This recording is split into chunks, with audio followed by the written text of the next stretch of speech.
Sulahat, great to see you. Great to see you, Ross. Welcome to MIT. Well, as a professor of nanotechnology here at MIT, I am super excited to talk to you about the future of solar. Well, I'm super excited to have you here so I can tell you what we spent the last decade working on to get us to what we think is going to be the new age of solar technologies. Can we take a look? Yeah, it's in here. Come right. along. So what are the limitations that are really affecting the widespread adoption of solar? Solar is incredible. If you look at year after year, the growth in the solar installations, it's about 20% more than the year before. About 3% of the world's electricity is provided by solar cells. Solar is being adopted broadly. However, it could be adopted even more broadly if we can rethink it. Gosh, I mean, our electricity made by solar cells are cheaper than any other form of generating electricity. Right. Yet, it's not everywhere. Well, what's missing? I still need to install it, which means I need concrete or aluminum framing on my roof. I might need to reinforce my roof. All of those are obstacles. We can accelerate it by changing the format of the cell, by making it lighter, by making it invisible, and hence integratable in everyday environment without affecting the aesthetics of the space we're in. So if you had a crystal ball and you could look out 5, 10, or even 15 years into the future, what does the solar industry look like? I think new types of solar cells will be on the market that we right now do not even imagine could be made. Dramatic advancements are on the horizon. We're going to make solar cells that don't weigh very much at all. So deployment of them on top of your roof could be as simple as unrolling a carpet and stapling it to the roof with a plug coming from the side that you can then plug into your house. Maybe your windows will actually be turned into solar cells. Transparent glass. They'll look exactly like your window. They will not absorb any visible light, but they will catch infrared radiation that is plentiful coming from the sun. A window that generates electricity? That has my attention. Do you want to see one? I'd love to. So Ross, this is a solar cell.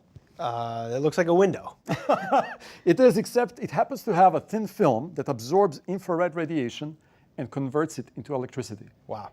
Now, the way it starts is you go in the lab, you take a little piece of glass, and you make one of these. So that little 1/2 inch by 1/2 inch piece there? Is the very first sample that we can start imagining how do you make something bigger. Okay. If it works, you have enough confidence to go to this. This is an actual working demo, and when I say working, meaning shine some sunlight on it or even diffuse light. So the sunlight is being absorbed by the material, generating electricity that's then running the motor you're holding in your hands. That is so cool. Yes, but it turns out that although these windows are pretty awesome, they have quite a bit of heft to them. Okay. Yep. So the question was, is there a way to reduce the weight? And one way to do it is to take a piece of glass and simply paint it with your active material by removing the piece of silicon that was there before. That's still glass, still brittle. Yeah. How about we go to this? A piece of plastic. Now we're talking. Flexible, easy to use. Still, most of the weight is in the piece of plastic because it's only a micron thick film on top that is solar active, but not good enough. Hence, this technology. Even lighter and more flexible. The technology is made on a piece of fabric using a lamination process of an active material, giving us these extremely light formats, 120 times less weight per meter squared than silicon. Wow. And just conceived. Actually, this is one of the very first demonstrations demonstrated ever. What we now desire to do is take that idea and scale it to this. So get a fabric version, but in this larger form factor. This plastic version is commercially available. It does come in this heavier format. We can dramatically reduce the weight and use the knowledge of how to make them this big. That's the present step. Let's step in the lab. The first lab we're visiting is called the Growth Lab. This is where Vlad and his team create their initial prototypes. So this tool here that we're going to have a look at is called the sputter deposition tool. In the sputter deposition tool, solar cells are transferred to a substrate, in this case, a piece of glass. And that allows us to test it and evaluate whether that material can actually be turned into a technology. That purple light indicates plasma striking the glass, which is how the solar material is transferred to the glass. Thank you, Myron. Thank you. Appreciate it. Thank you. Sure. Down the hall, we enter the optics lab. This is where the prototypes are examined under powerful microscopes to evaluate how well the solar cells will perform. We can actually see all that microscale and nanoscale features in this computer over here. Now at this scale, the nanoscale, there are always deformities, which under the microscope appear as differences in color. See the different shades of gray? The more uniform the color, the more efficient the solar cell. The team at MIT is trying to minimize these deformities so they can maximize efficiency before the cells are printed on larger pieces of glass, plastic, or fabric. The next step is taking this and making it to a real handheld device. To do that, we need to step into the clean room. Okay. Thank you, Roberto. No problem. Thank you. Let's go.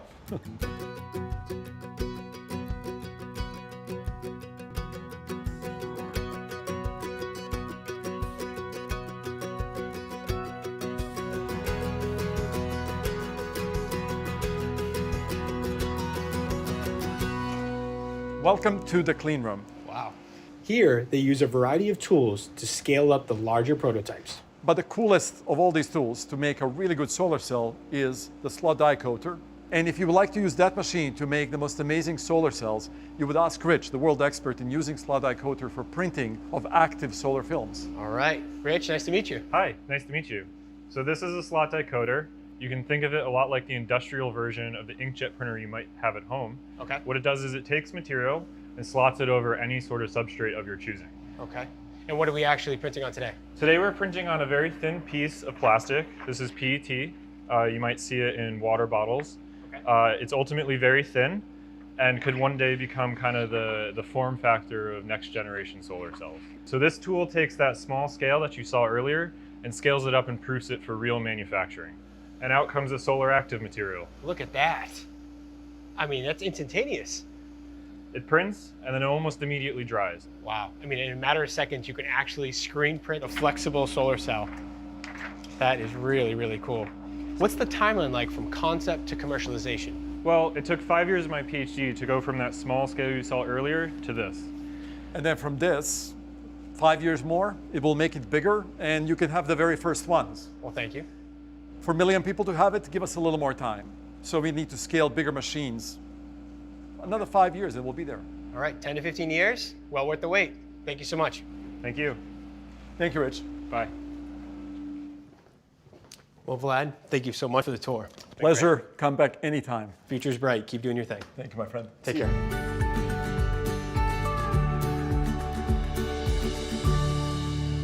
Thanks for watching. This Old House has got a video for just about every home improvement project, so be sure to check out the others. And if you like what you see, click on the subscribe button to make sure that you get our newest videos right in your feed.